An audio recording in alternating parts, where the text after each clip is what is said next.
Welcome to Thrive With Her, a podcast where you'll tune into conversations, not interrogations, with inspiring women of color sharing how they're transitioning from doing what they're supposed to do to living their calling. All right. Hello. Welcome to another episode of Thrive With Her podcast. And this one's different, y'all. I got people. Y'all clap so that they can hear you. Yeah, so we have the first ever live episode because, why not? And I am, so grateful to just look out to, a sea of beautiful, ambitious women of color who are just here to not only connect with each other, but to learn. Because honestly, Thrive With Her is all about highlighting the inspiring stories of thriving women. And we all know if we're going to be real, everything ain't cute. Right? And so part of it is what we can learn from each other, how we can grow with each other, but the key words there are with each other, right? And so it was really important to me to be able to create the space for us to be with each other while recording an episode. And y'all showed up. I love it. Okay, so today's episode is really special to me. I'll be honest, for the past, I'd say maybe 6 months, been going through a little bit of a transition as a woman of color, ambitious woman of color, where I was spending a lot of time working on my business, She Thriving, no shameless plug, where, I support women of color who are in transition or in certain parts of their life where essentially they're doing really well for themselves and they're really successful, they have really ambitious goals, and they are exhausted, they are overworking themselves or are overworked, or maybe even feeling like they're underachieving, right? And 6 months ago, I was like, you know what, this is gonna be great. I love this, etc. A month later, I started to take care of my eldest niece. Moved in with me, and I was like, this is gonna be great. You know what, I'm an auntie and I'm an entrepreneur. Come on, both and it smacked me in the face. Because I glamorized the idea of being able to even be in a place where I could support my niece, another young woman of color, but then also understanding that I had to figure out how to have my own identity as an individual, have my identity as an entrepreneur, have my identity as an auntie, and then now, essentially, as my sister likes to call it, a momty, right? Because initially it was supposed to be a month.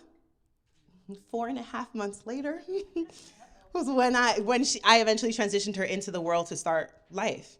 And I didn't realize how much of a responsibility it was going to be for me. I just thought it was going to be, I coach women all the time. I'm going to wake up. She's going to wake up at 9 with me. We'll dance. We'll do our sage. And then, right? And then she'll be fine. She's going to learn from me because I have routines. I tell people not to talk to me till noon, all of that. That's not what happened, y'all. And some of y'all are shaking your heads. Yes, because y'all are real moms, right?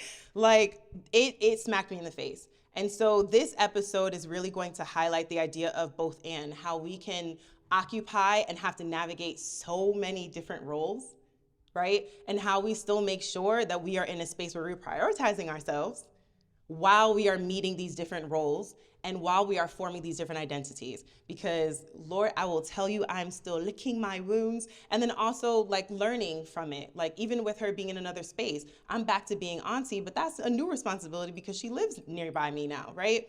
So I'm still learning, I'm still growing, and I want you all to really take the time to not only connect with the woman that we're gonna have right now in this episode, but think about what you can learn, whether you are a caregiver right now, you plan to be a caregiver, you were a caregiver. There is so much around the different roles we have. Cool, y'all? You ready to get started? Okay, so my first guest is a phenom.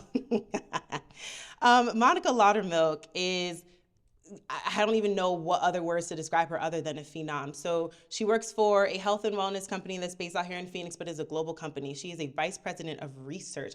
When I met her, she occupied so many different roles outside of what she was being paid for, which we all know, maybe sometimes a little bit too well. And I immediately gravitated towards her first as a mentor and then as a friend. And so she and I are really going to talk about, as an individual, what it looks like to occupy those different identities and the challenges that come with that, because she was in corporate wellness. Monica, come join me, girl. Yes. Hi. Hello, everyone. Aren't they beautiful? They are. I told you to look cute. They did the work. Yes. Okay. So Monica, I mean, I did a little bit of justice to who you are. Can you go ahead and speak some correctness on your name, please? Well, yes. Thank you for the intro. But formally, I'm Dr. Monica Laudermilk, born and bred here in the Valley, West Side. I come from a very proud military background and just really thrived in the Phoenix kind of environment, I guess to say, going through elementary school and the west side of town, going out to University of Arizona, where I got my undergraduate and bachelor's degree, and then continued on to get my PhD. After which I moved out to Philly and did my postdoctoral training at the University of Pennsylvania. And I was actually one of the first from our department to go to an Ivy League school to do her postdoctoral training. So that was a real big thing. But fast forward, I've been at Exos, that's the human performance coaching company that I work at for about 11 years. And I'm proudly heading up our human performance lab there. And it has been a journey to say the least. So I am so grateful to be here to have this conversation with you. I'm so grateful that you all have shown up to listen to me talk, no, just to listen to this woman talk. And I hope I can contribute tonight. Y'all see why I chose her? You're gonna see even more. So when Monica and I met, I joined the same company essentially to start doing the DEI work, like the whole DEI department that did not exist, diversity, equity, and inclusion, and like build it in some way, shape, or form, right? And I was really excited about it. I'm extremely skilled, like very well skilled, and then also have a lot of experience doing this work, maybe not at that scale per se. But I came to you and I was just like, Monica, save me, right? Like I was in a space where, you speak about how credentialed you are. I felt the exact same way, and yet was in a space where no matter how educated I was, how many great wellness routines I had and all of that stuff, these things still smacked me in the face because the environment wasn't necessarily the type of space that I needed to thrive.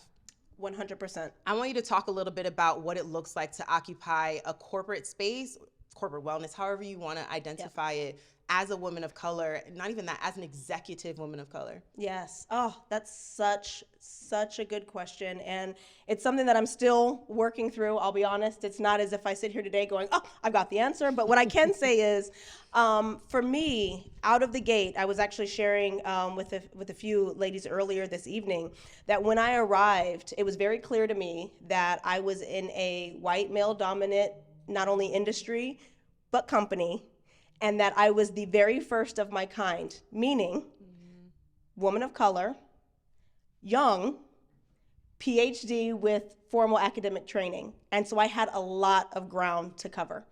What I was able to do, though, was really focus on knowing who I am and what I bring to the table. And yes, there was the imposter syndrome and things like that. But what I was able to do, though, was come back to ground zero and say, what am I actually here to do? I'm not necessarily here to convince you that I'm the right fit. No, I've already got the job. What I'm here to do is my best and let my work speak for itself. And I think that's actually what you did a really good job of when you joined too, and why I love that we were able to work together and all of the changes we were able to make together at Exos, because it's a lot different now. It's a lot different now, y'all. Oh God. Yes, we just hired our first African-American woman CFO. Excuse me? Yes. But I think it also took me to thrive was to find other people who I could pour into. I felt like helping others really find who they are, identify what they're there to do, like yourself, help me really shine and grow in a different, unique way that I wasn't going to be able to do with constantly beating myself, or beating my head against the wall, trying to convince someone that I was, there and I deserved my space there. It was really saying, hey, you know what? I'll do my work. I'll help you also thrive and be successful. And then together we'll make, we'll change the story. And I think so far that has worked. So far, not without trial and tribulation, of course. I mean, it comes with it. We'd be lying if it didn't. Like, Amen. honestly. And the thing is, it's funny because when we worked together, we had like very similar ways of going about making sure that we were doing something structurally to change things. But it was just so clear to me, like I understood myself and I understood that for me, I need to work for myself.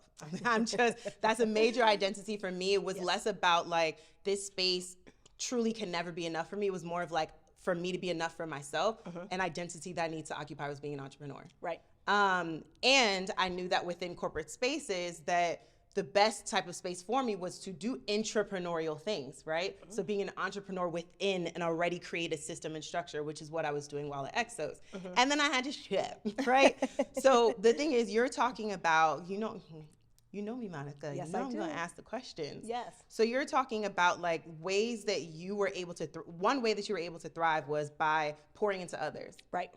Now I'm going to ask you who was pouring into you. And it doesn't have to be within that space. Yes. Primarily. But Yes. I know you well enough to know that you wouldn't have much to pour out of that cup if it wasn't being filled. So how are you ensuring that your cup was being filled? Oh, I love this question. Thank you so much for letting me talk about this. First and foremost, I believe in boundaries. I believe in boundaries. Just recently, so I've been with my company 11 years. It's probably in the last 2 to 3 that I finally even have my email or anything going to my personal phone. Never. I don't hand out my personal phone. I tell people clearly when they can communicate with me, and I give them a clear expectation on when they can hear back from me. And so that's number one. Number two, I have a huge village. My husband, my family is just first and foremost, and I really do, within those boundaries, make time for them. I also have boundaries for my family now. Listen. Good. That's Listen, important too. okay, yes. Maybe even more important. Absolutely, 100%. And I do things differently than they do. We can talk about that maybe a little bit later, but the career choice that I have is a lot different than my folks. So sometimes that is a little bit of struggle. And then I'm also a member of a service-based, historically black sorority, Zeta Phi Beta sorority Incorporated. And it's my sorors, my sisters, my friends, they also help lift me up in ways that you can't even imagine, because it's not that they want from me, it's that we're in something together for a greater good. And so we do things to pour into each other's cups as well. And then of course, I love pets. I love walking. I love exercise. I love eating. I love cooking. So all of those things I think have been really, really important. What I haven't said is anything about work except my boundary. So I'm not necessarily looking, if I'm honest, for work to fill a cup, except for like my drive for challenge and success and like all of that. That's what my work gives me. It grows me in that way. But I don't necessarily look for it to fill a cup per se. But I think that's a realization I've come to over time. Yeah, because I mean, I'm really glad that you said that, and even you said it in that way, because the job itself is replaceable, right? And so what I do with my clients, sometimes you're like, why? Like for our first session, right, where we're just doing intake, for lack of better words, right, is I have them really lay out what it is that they believe are their goals, or what it is that they believe are their achievements, right? And then take a step back and say, like, okay, well, how's that going to make you feel when you achieve that or when you reach that goal? And then whatever that feeling is what the actual goal is. Not what you claim. So, right? So, like, you have this goal to be, I don't know, let me pick a good goal for myself. The next Oprah, right? That's a good one. That's a good one. Manifesting. I mean, hey, I'm with you. So, right? So my goal is to, be a person who, other individuals are learning from, looking up to, and can create opportunities for other individuals, specifically women and women of color, right? Yes. That's my goal. It's my big goal. If I don't ever reach that goal and I end up becoming a multimillionaire who lives in Portugal and has 2 beautiful children and the car of my dreams and I'm doing work that I love, does that mean that I wasn't successful? No, not at all, right? Because the thing is, the goals that we typically talk about are strategies. But they're strategies to get to a feeling that we really want. I want to feel purposeful. Yes. I want to feel heard. Yes. I've struggled with being seen, and now I'm being seen by 3 cameras, maybe 4, right? Like, I want to feel those things, and whatever other things that I set as my goals, those are just strategies to getting to that, right? So like this podcast, I've done it. Oh my God, I have a podcast, yo. And now I'm like, okay, cool. That was a strategy that I used to then have that feeling of being seen. Yes. And then now I can move on to something else. Or maybe I can come up with another strategy to continue to be seen, right? And so I love the way that you said that, because again, the job that you have, I'm not saying exos, do not email me talking about you talking Monica out of the job. No. That job could come and go. Yeah. You could decide to go, right? Yeah. And that doesn't make you any less successful, Right. any less fulfilled, or anything. It was just strategy to get to that feeling that you just brought up right now. So I appreciate you for saying that. Girl, Absolutely. I be choosing Listen. good people. Anyway, so you made a comment about family, and yes, you know, we are not only going to talk about our professional lives. Yes. Yes. Do you see how cute Monica is looking, y'all? Like, oh my gosh. I'm gonna say, first of all, it's the shoes. Look at the chocolate on brand. Okay, so here's the thing. When I met you, when was the first time we met? I feel like it was probably like a company gathering, whatever like that, and you were definitely dressed like you were about to go and run a marathon or something like that. Yes. Because that's what it is. Yes. I mean, it's a human performance company. You do research, etc. Right. Then we met up just on our own. We did steps. Well, how many steps was that? Girl, it was a lot of steps. We went out to Verona. And we did it like 3 times. Okay, cool. She don't play. True human performance. I have never seen you dressed like this before, ever. And I'm not a child. She looked cute. But this is also another, like, I'm going to be honest. When you walked in, I had another moment of just seeing you completely differently. Oh, I love that. And it speaks to what we're talking about, right? Yes. Especially as women of color. Yes. Like, we can occupy so many different spaces and look different in each and every one of them. Yes. Right? And so I want you to talk about the personal aspect of your life, because you are a mom. Yes. You are a wife. You are a daughter. You are a sister to a whole association of women. You know, you are a friend, you are all of those things. And so what comes up for you as far as like how you kind of shift, I guess, if even, within those different spaces? Well, first of all, thank you. I understood the assignment. She number sure did. one. I called her like 5 times. She's like, how am I supposed to dress? Girl. Well, I'll be honest. For me, it's important, and I'm going to give a little bit of a story tell here. I've been, born and raised here in the Valley, so I run into people from all parts and times in my life, and the most beautiful compliment that I've been paid is, you know what? You're the same. You're the same. It's as if, and someone might be offended, like, what you mean I'm the same? I'm grown. I did it. And I'm like, but what it tells me is the essence of who I am. I'm silly. I'm fun. Yep. I have, I'm intellectual. I love to connect at a deep level, but that is consistent no matter what space I'm in. Yeah. Whether I'm with my family, whether I'm at work, but I understand my audience. And I really I've been like a 3-generation household my whole life. My Nana, who will be 92 in a few days. Praise God. Yes.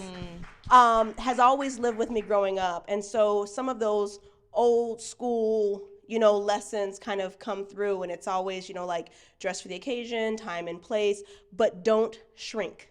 Just because I have on my nice chunky, baby doll heels tonight doesn't mean that I still can't pop these puppies off and go run if I need to. Yeah. My mom was very big on having 3 very capable young women that she was raising. And so being capable in whatever space, no matter what I look like, has been really important to me. So I feel like I'm a fashionista. I love to look good. I love to have fun. I like to be, I like to be playful with it. But it doesn't matter to me, what space I'm in. I'm gonna shine. I'm always gonna have a little bit of something. My earrings or something's gonna be a little bit different. But I think it's just really important to understand who you are at the core. What's your essence? What's your spirit like? Yeah. How do you make others feel when they're around you, and will that be memorable? Not necessarily so much what I'm wearing or how I'm looking, even though I do want to understand my audience. And if that's going to help a door open, great. If that's going to, help me stand out, great. I try to stand out, not blend in. Yeah. That's also really important. And I think it's, as a woman of color, it's easy to stand out, but at the same time, it's difficult to stand out for the right reasons. Yeah. And so that's really important as well. Family. I'm a middle child, by the way. Me too. Yay! Yes, Child energy. Now you know, bro. Hey. Yes. But I think that's something else where it's come from, really. It's like, I got to make my voice be heard type of a deal. I've got to own my own arena. So. Yeah. I love that you said that, and I'm going to reiterate. I'm gonna try to paraphrase. So I'll be remembering exactly what you said, but okay. I got you. Yeah. I got you. So you said that it's really important for you to be consistent, but know your audience. Yes. Be consistent with who you are and how you are, but just know your audience, right? Yes. Because, and I'm gonna ask you, I'm gonna prep you for this now. Yes. Were you always this way? Right? You don't answer yet. Were you always this way? And how can you continue to be this way? Because I'm gonna say it. I'm gonna just say it. Why am I censoring myself? This is my podcast. I have no idea. So a lot of times, with our wisdom, we can talk. We can say all of the great things. We know. That's not the same thing as acting on what we know and feeling what we know and being what we know, right? And oftentimes what we know comes out because we're telling someone else, yeah, do this. But then we turn around when the door is closed, we're not doing it ourselves because we just know it. It's just here. Right. It's not necessarily in our body, in our spirits. When we do get into that new space where we need to be consistent, we're like, actually, nobody's watching. I'll be a little inconsistent here, right? Yeah. So my question is around how does what you know to be true actually move into what you end up being and doing, right? Because I don't want us to just preach, you know? Like, it is so important that we don't just preach. Yes. 100%. We have to live this, right? And living it also allows us, for who we're preaching to or testifying to then ask us the question, okay, I hear you and I agree with you, but how are you doing it? Yes. How did it feel the first time you did that? Did you cry afterwards? Because I cried. And just being able to feel like that person is really telling you something that they've gone through and then helping you to actually continue to go through it yourself, as opposed to having experiences where, and I know I've had this experience myself, where like someone has given me amazing, wise, phenomenal advice to show up. And then I did, and then there was a consequence that I was not ready to handle. And I was like, I'm not her. I can't do this. I'm not her. I can't do this. Who knows? She could have literally had the exact same experience as me after she was being bold. Yes. But I don't know that because all I heard was the wisdom. Yes. I didn't hear how it felt in her body, how she responded to it afterwards. So with you, have you always been this way, and how? As you've been talking, I'm like, okay. Go back, Digging deep. I am, and I'm actually gonna go way back. So the answer is easy. No, absolutely not. Like, I wish I could say yes, but I was a shy, I know nobody ever believes. Nobody ever believes. But I was a shy, awkward middle kid with a huge family. I had an older sister, much older sister, a younger sister, relatively much younger. I was always into books. I was always into building and just doing things that were very much in my own kind of space. And I went to school with all the kids that I grew up with from kindergarten all the way to 8th grade. So very kind of safe, secure, comfy, knew if you didn't like me, you didn't like me. If I didn't like you, I didn't like you. Like, it was no question. Yeah. When I was graduating junior high, going to high school, I don't know what happened. I think I saw a trajectory of my friends who were going to the high school that we all were supposed to go to. And I had visions of grandeur of what it was like going to the school when my older sister was there. And it was a heyday. And Oh, they were big. And the band was amazing. I'm in the band, y'all. I was in the band, y'all. I loved it. And I was like, look, I can't be in no like 3-piece marching band. I need to, And so for me, it was about going somewhere where I could be challenged. And I don't know how I knew that. I really don't know how I knew that. But I did. And so I took the leap. I went to school at a district, and as corny as it sounds, something magical happened. And I found my first black friend, like, like real true. She was from LA, and she told me that y'all racist out here because y'all still got cotton fields. There's cotton fields out here? Yes, ma'am. We'll talk after. Yeah, exactly. And then they turn it over for corn and watermelon and onions. Interesting. And, look, ag, College of Ag here. So, but all in all, fairness, her name is Ebony. Ebony and I connected on a level, and she just challenged me to be like, you know what? Do you really want to? Can you really blah, blah, blah? Whatever it was at the time, do you really want to wear that? Do you really want to go talk here? Do you really want to go do it? And a lot of the things she was saying to me, was actually trying to get me not to shine, interestingly enough. I don't think it was undermining intentionally, but it was her fears that she was projecting onto me. This took a turn. I thought she was doing it to help you understand yourself. No. Ebony, where are you? We got to talk. No. It was very much so like, yeah, I wouldn't do that if I was you. So you really want to... And I was like, yeah, I'm going to do it. And I talked to my mom, and my mom was like, well, the worst thing that can happen is they can say no. And so I will tell you that's probably when I really started saying, you know what, I'm just going to do it. What's the worst thing that can happen? They'll say no. And so my sophomore year, I decided to run for student council. Had never been in student council. What the heck am I doing? Brand new school. Nobody even knows who I am. And I said, I'm going to be a class representative. And somehow they said yes. And I was like, oh. Okay, I'll do it then. 2 years later, I ran for student body president. I was like, Mom, should I do it? Should I do it? And she said, you know what I say? What can they say? No? What's going to happen? I'm like, well, then they just say no. And she's like, you still going to be alive? Yeah. You going to try something that you wanted to do? Yeah. And so I did it, and I won. And, it sounds like, oh, Monica, that's great. But it was many, many trials and tribulations along the way, and those are the things that I come back to now. That's how I live it now. Yeah. I look myself in the mirror. I get sweaty armpits. And I'm like, all right, what's the worst that can happen? They're gonna say no. All right, fine. And I think that's really what's happened. And I do that every single morning. I have my morning meditations and all that kind of stuff, and I, say my affirmations and all that good stuff, and it's an ongoing process, and I really do live that. And then, lastly, my husband and I, we debrief about everything, and he will walk me up and down the block about what you could have said, what you should have said, and all the type that his mom was a teacher, and he's a teacher, and he'd tell me just like a teacher, is that the way you should have? I'm like, okay, let me think about it again, but all in fun. I mean, not really reprimanding, but really just challenging me. And so I think like the message is, you've got to decide for yourself, what's the worst that can happen? And are you okay? Can you live with that? And if the worst that can happen is you get a no, you go, so what? So what, right? You try again. You try again. If that no is worth it, and the lesson that you get from that no, then it's worth it. And then you've got to have someone, even if it's you, to you in the mirror saying, okay, let's evaluate. What could you have done different? What could you have said different?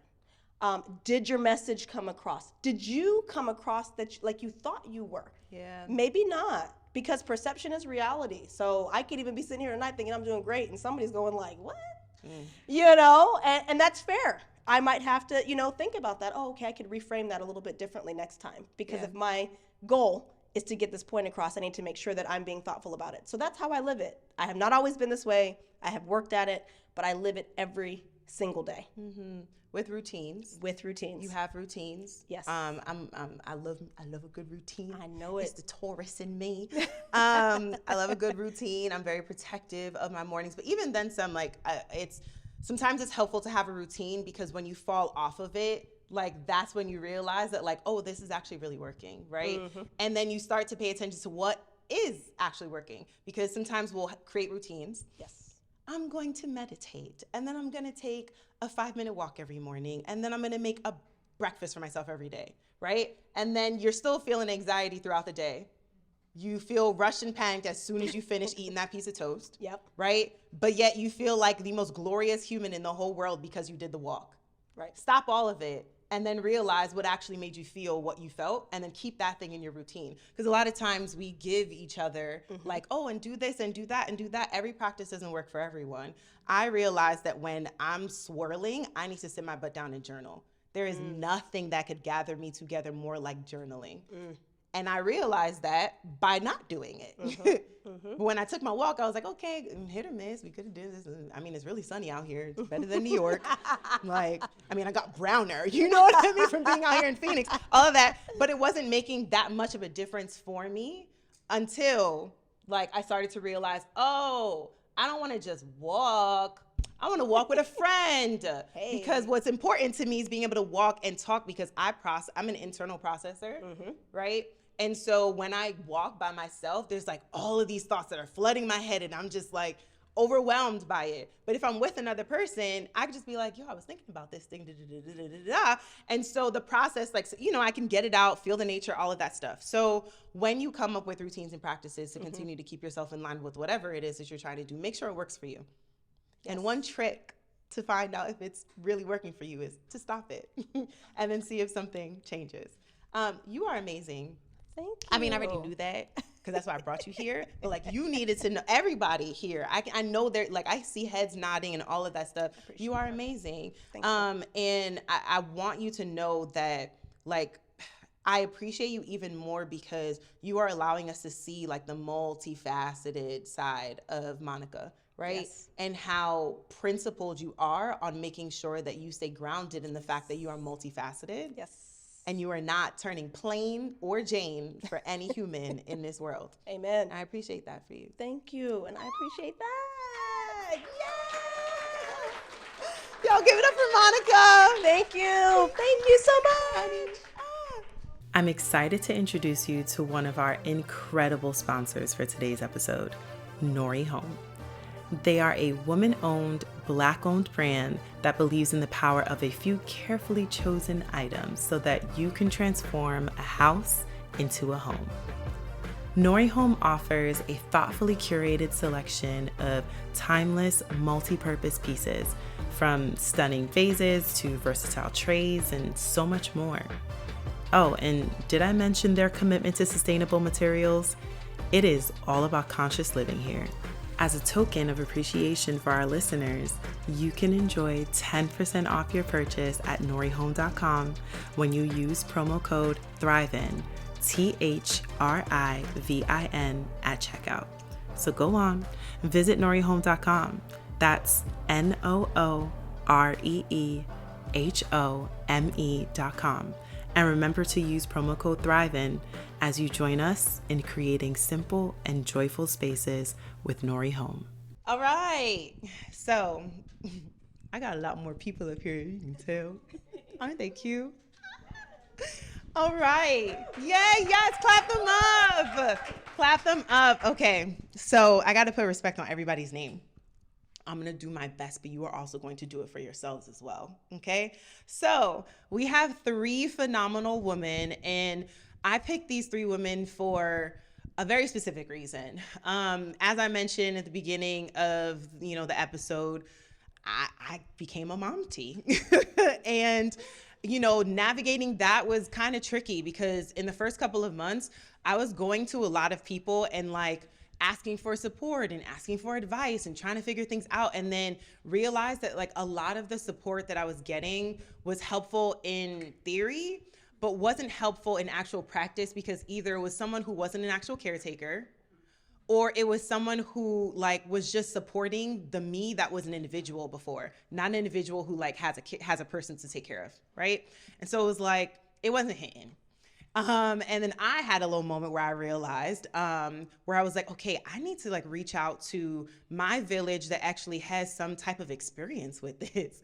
because they understand what it looks like to be an individual, to be an entrepreneur, a business owner, thriving within the company that they work for, and also have given birth to someone. I ain't give birth to nobody, but have given birth to someone, or maybe even become a bonus mom, or a caretaker in some way, shape, or form. I knew they would understand when I was saying to them, yo, I walk into my apartment and I'm just like, again, like, I just wanted to walk around naked. Like, they would understand what I meant when I said that. So without realizing it, but also realizing it, every single one of these women has helped me. And I didn't tell any of y'all this, but like each and every one of them, I've had an interaction with them along this journey of the past couple of months where they've either said something, provided some type of perspective, given me a hug in a different type of way that other people could not have given me. And I think it's so important that we highlight their voices right now, because I know there's more than just me out there in the world right now who either is trying to get new perspective in being a caretaker or suddenly is a caretaker in some way, shape, or form. Like, listen to these women. Yes. Listen to these women. All right, we're gonna start right here in all black, looking cute as ever with a red lip. It's more like maroon. It's like maroon. It's like raisin. It's raisin. My bad. It's raisin. It looked good. Thank you. Okay. This is April Nowlin. She is a divorce recovery and dating coach. She owns her own business. She is a mom to an almost 16-year-old girl. Pray for me, y'all. Pray for me. She is phenomenal. She is going to share a lot with us about like not only having a child who is in her teens and probably operating like she a 21-year-old, but also just have the additional perspective of a woman who has been a married mom, a single mom, a divorced mom, and like literally having a child who you are transitioning through changes in your life. Next, we have Beatriz. Girl, yeah, you heard me say her name, Beatriz. Say it correct, okay? She is a phenomenal youth worker. So she works at a company that afforded me one of the best mentees I've ever had. Like, honestly, she's phenomenal. And she also, y'all, we gonna clap for her. She also just became a certified coach. Please clap for this woman. Yes.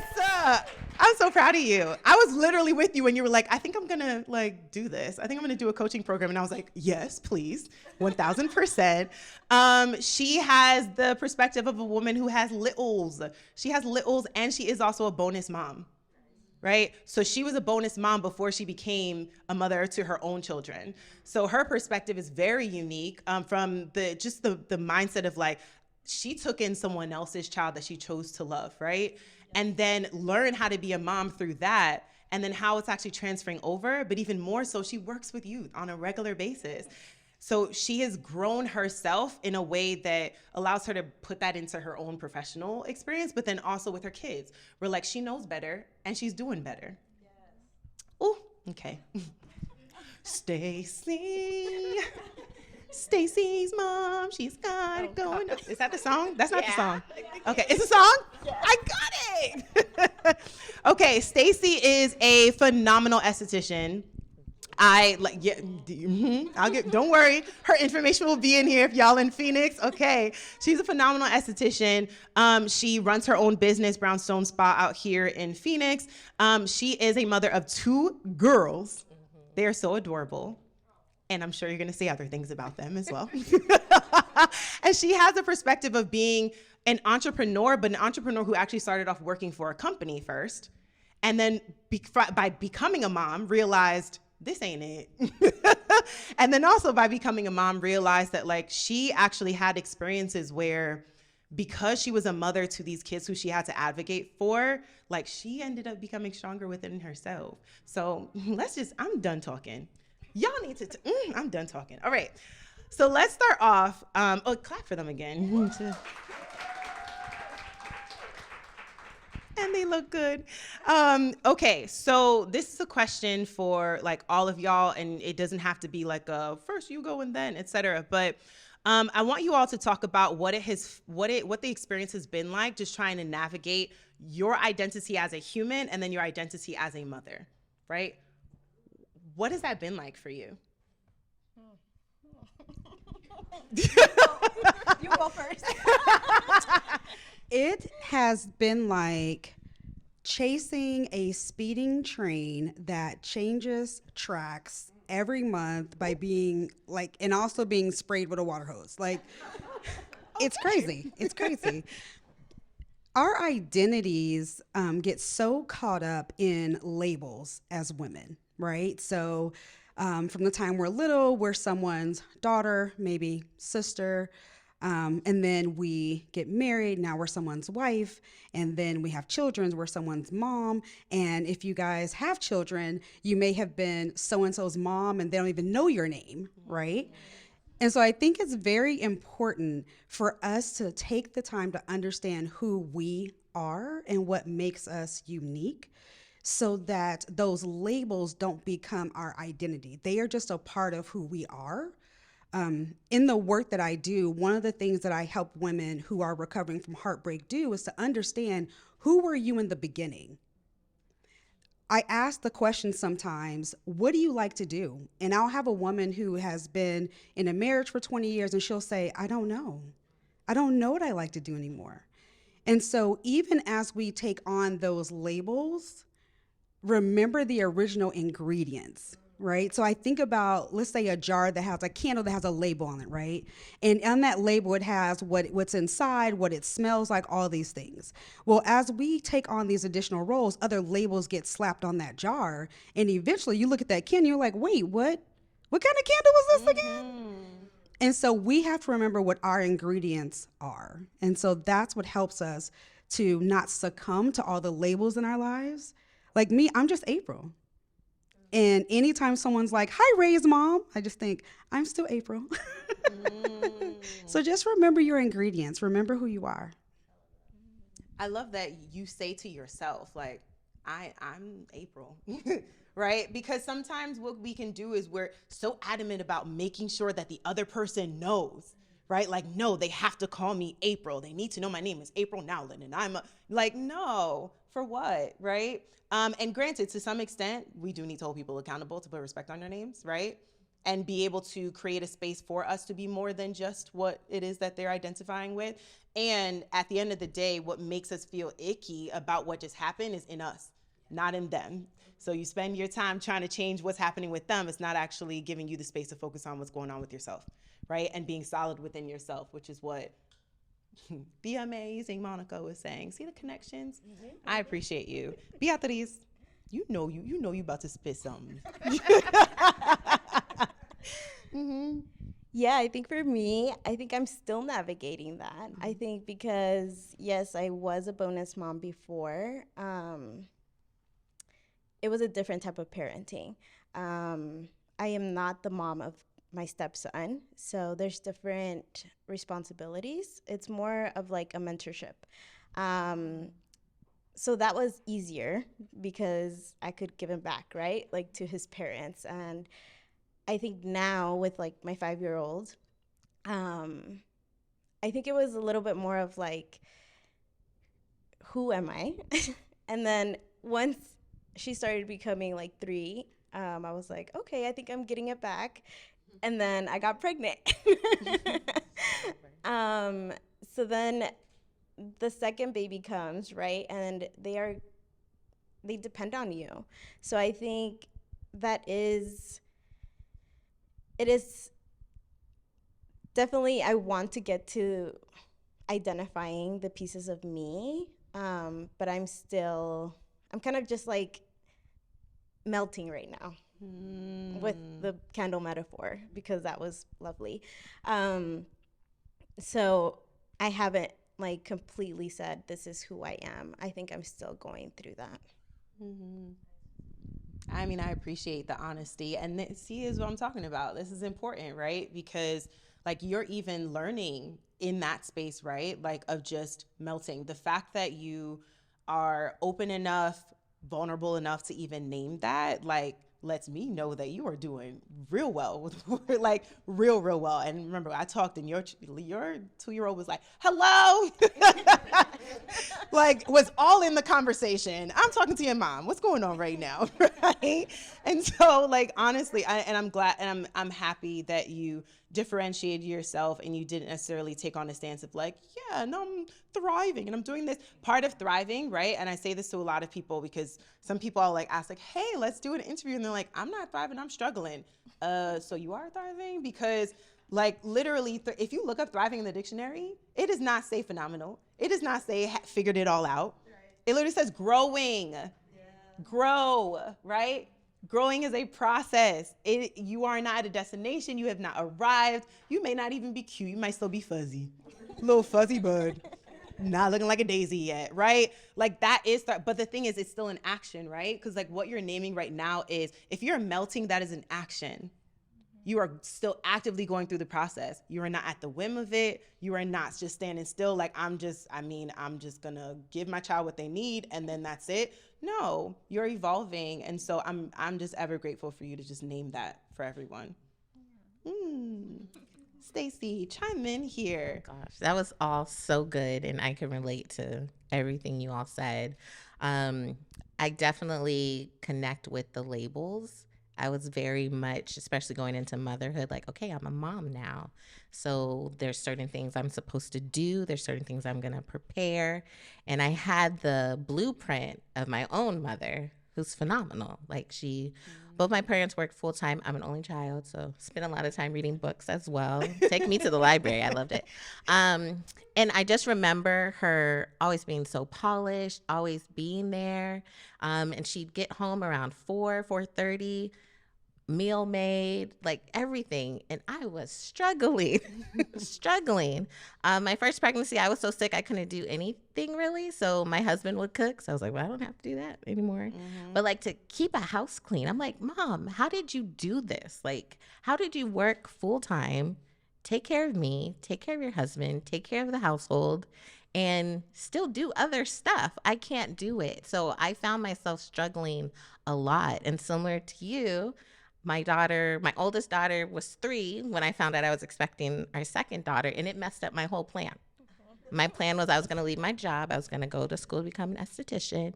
And no, because now I need health care because I can't do this. My husband, he had his own thing going on. One day he was like, so I'm not liking this career, which I knew was going to happen. But I was like, no, that's not the right time. So for me, it was definitely having to figure out the plan is not always the plan and how to go with the flow. And I'm very much of no, we said we were going to do this. What are the expectations and how to follow it? So I'm definitely still evolving and still growing and now thriving. Yes. That's the definition. Yes, she thriving. Trying to. All of them, yes. Yes. No, so you're naming, Stacey, you like a good plan, the whole strategy plan out, all of that, all those things. And life is unpredictable, but even more so, I'm sure y'all would say like, but being a mother is a whole nother level of unpredictability, right? So speak a little bit to like how you've navigated that unpredictable nature of just like raising another human. Like April, I know you and I had this conversation where I was just like, April, help me. My niece is 23, literally just learning how to be an adult. Just learning how to be an adult, right? Let alone a person just like on their own. And I was just like, girl, I am a coach. And part of coaching is knowing that like the person that you're supporting is actually seeking your help. You're not helpful if a person isn't seeking your help. Let me just tell you that. You could be the most helpful person in the world. You are not helpful if you're trying to work with somebody who is not seeking your help. So get over yourself, Enuma. So much mirror work. It's like, but we meet every week for 3 hours. Why is it not working? But I was like, yo, April, like, what is happening? And you called me all the way in. Tell us more. So you were speaking to specifically to just like the fact that like my niece is a human, an individual in and of herself. Go ahead. Tell people what you told me. So, first of all, when we had that conversation, I felt it deep in my soul. Deep in my soul. Because I've had those moments where I look at my child, I'm like, who raised you? Who taught you these things? One of the things that I shared with you, and I think it's something we forget, is first of all, give yourself some grace. Motherhood, being a caretaker, you are not perfect.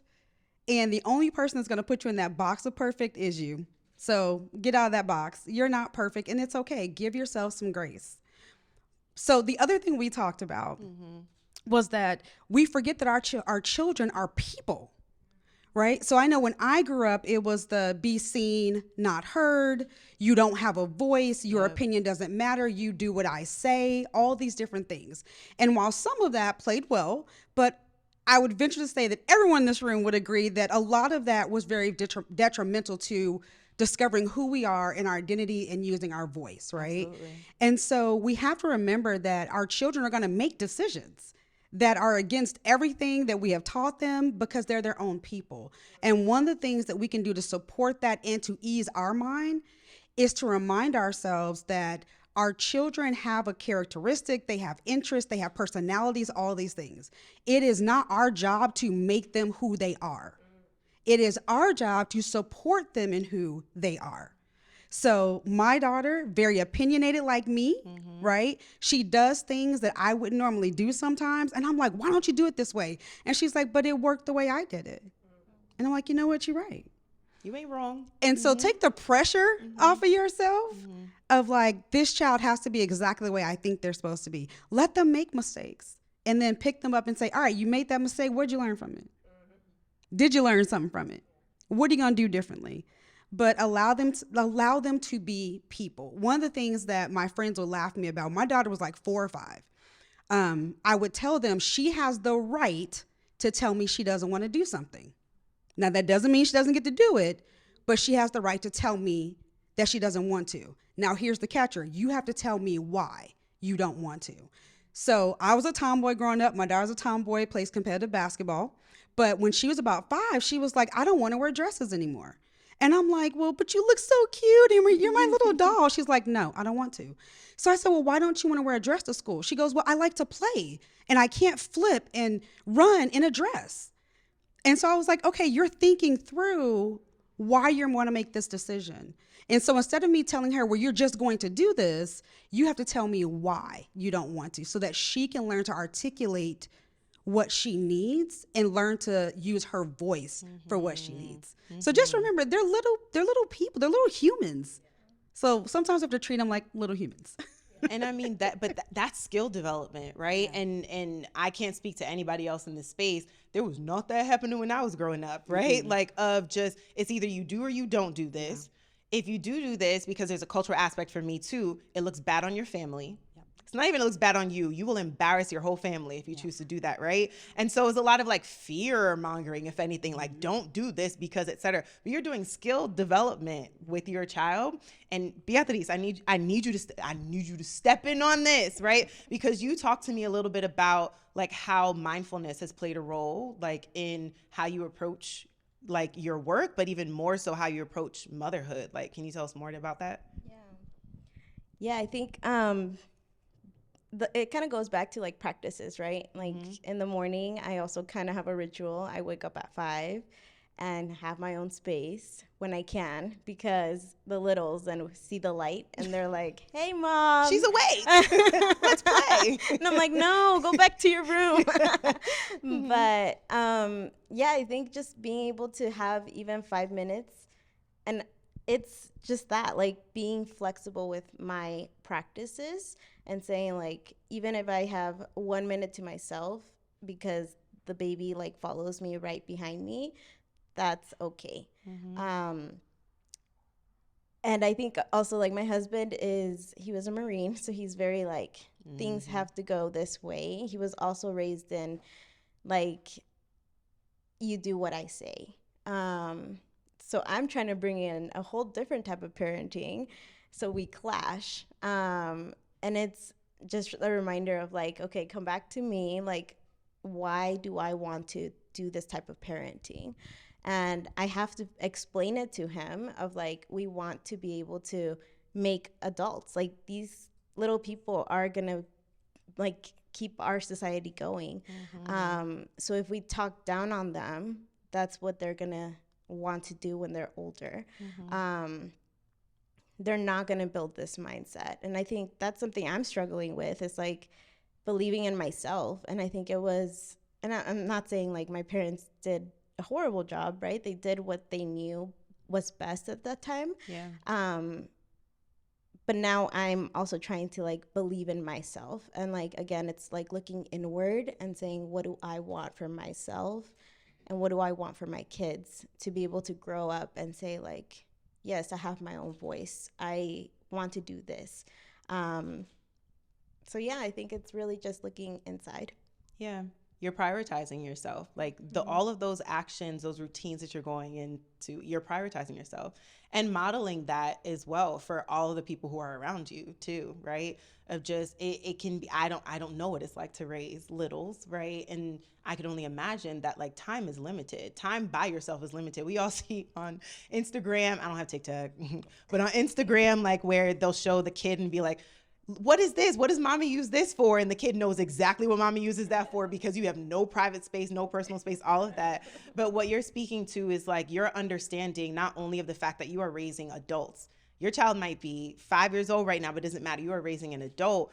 You understand that as an adult yourself, you need to engage in certain practices to allow you to be whole. And I can't speak for your child, but I'm pretty sure they're learning from you, right? They may not be able to articulate that, but they're learning from you too. So that's like, you're doing direct skill development. You're doing indirect skill development. Stacy, like you and I talked a little bit about, I think you said your friend gave you some advice about prioritizing yourself and like taking care of yourself, right? Tell us more about that experience. My lovely friend. I was sharing with her that even before I got married, I had a friend. She's several years older than me, so I consider her like a big sister. I remember I said I'm only child. So I think she's so wise, and she would always tell me, even before I got married, she was like, remember who you are. Make sure to take time for yourself. In my head, I was like, okay, I don't know what she's talking about. And then I got married, and then I realized, okay, I'm slowly, forgetting my identity, forgetting the things I want to do so I can wait, for my husband. Okay, so we could go do something. And then same thing with becoming a mother. It was like, remember, prioritize yourself. And I was like, but how? How am I supposed to prioritize myself? And it took a while for me to really create kind of, I think boundaries were mentioned, and really create structure within myself to know this is what I need to be able to give what they need. When we take more from like the biology aspect, right? If a mother is breastfeeding their child, right, you have to nourish yourself. And if you can't nourish yourself properly, you're not going to be able to provide seriously the actual nourishment for your child. Mm-hmm. So it's the same when it comes to just from a mental standpoint or, your health standpoint. So there are times where really I had to get back to reading. I found myself getting back into reading, which I love, taking that time, now because little kids like to chat. I might not be able to have a book, but maybe I can, now I got into audiobooks. I'm like, I can listen and chuckle and laugh. Yeah. So different ways of being able to still be present with my children, but also still be able to have a little bit of time for myself. So that was some good advice. I'm still trying to keep practicing. Yes. And that's the thing. All of y'all are models for us to continue practicing, because it never really, like, we may accomplish one thing and then all of a sudden the new challenge comes, because it's how you continue to elevate and to grow, right? And so understanding that you will continually be in a process. And my friend likes to be like, but when does it end? Why?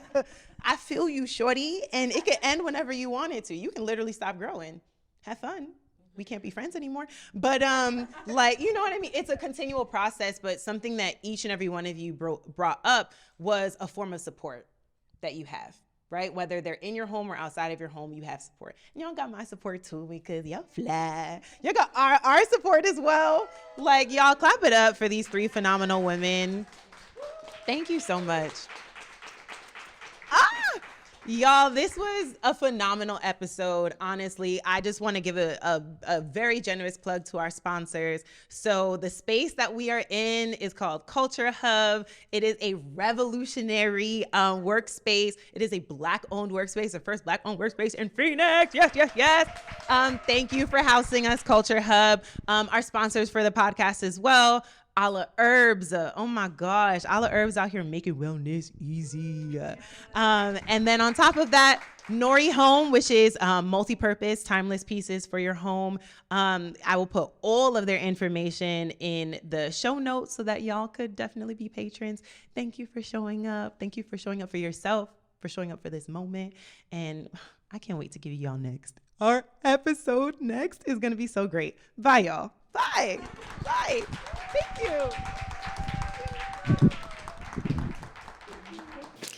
you. Y'all, who else was watching this episode and absolutely distracted by the sticker on my shoe? Like, why?